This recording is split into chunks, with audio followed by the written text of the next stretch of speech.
करके राजनीति कर रहा है, इसको त्याग दे, वरना यही धर्म तेरे को लेके डूब जाएगा।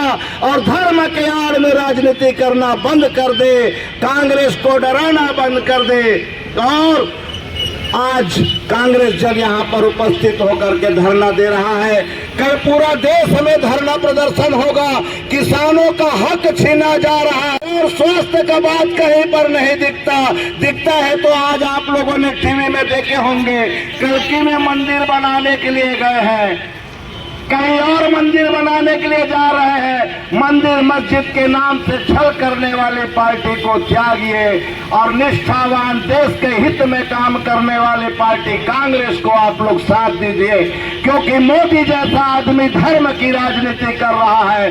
कांग्रेस ने शपथ लिया हुआ है, हम धर्मनिरपेक्ष देश में रहते हैं, हम किसी धर्म को आड़ में राजनीति नहीं करेंगे और हम सभी समाज को लेकर के चलने वाली पार्टी अगर कोई है तो वह सिर्फ और सिर्फ भारत देश में कांग्रेस पार्टी है, जो सबका विकास चाहता है। और आज मुझे बोलने का अवसर दिया, उसके लिए धन्यवाद। जय हिंद। केंद्र की जो भारतीय जनता पार्टी की सरकार है, वह राहुल गांधी जी की न्याय यात्रा से बुरी तरीके से डरी हुई है। न केवल डरी हुई है बल्कि भयभीत है, और इस डर की वजह से वो आनन फानन में जो निर्णय नहीं लिए जाने चाहिए वो निर्णय कर रही है। मसलन हिंदुस्तान के इतिहास में किसी भी राष्ट्रीय पार्टी के खातों को आज तक सीज नहीं किया गया है। ये पहली बार देखा जा रहा है कि खातों को सीज किया गया है, जबकि कांग्रेस पार्टी का इतिहास देश की आज़ादी का इतिहास है। कांग्रेस पार्टी के जितने भी खाते हैं, चाहे वो युवक कांग्रेस के हों या कांग्रेस पार्टी के, वो पूरी तरीके से पारदर्शितापूर्ण रहे हैं। और आज से नहीं, शुरू से कांग्रेस का काम पारदर्शितापूर्ण रहा है। अगर इतना ही डर है तो वो अपने भी खातों को फ्रीज कर लेती। ये जो हमारा जो विरोध है ये केंद्र सरकार की तानाशाही रवैये के खिलाफ है। और 400 पार की वो बात करते हैं, लोकसभा चुनाव 100 दिन के बाद होने वाले हैं।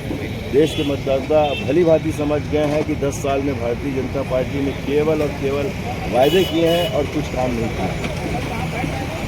सर, जैसे भारतीय जनता पार्टी खुद बोलती है कि मैं तो कर रहा हूँ अपना कार्य, हमको बीच में करते, इसके अलावा आप भारतीय जनता पार्टी के लिए और क्या बोल सकते हैं? क्योंकि भारतीय जनता पार्टी अपनी पीठ थपथपा रही है तो इसमें किसी को आपत्ति नहीं है, वो अपनी पीठ थपथपाए। लेकिन देश के करोड़ों मतदाता जब पीठ थपथपाएंगे तब कुछ बात बोले।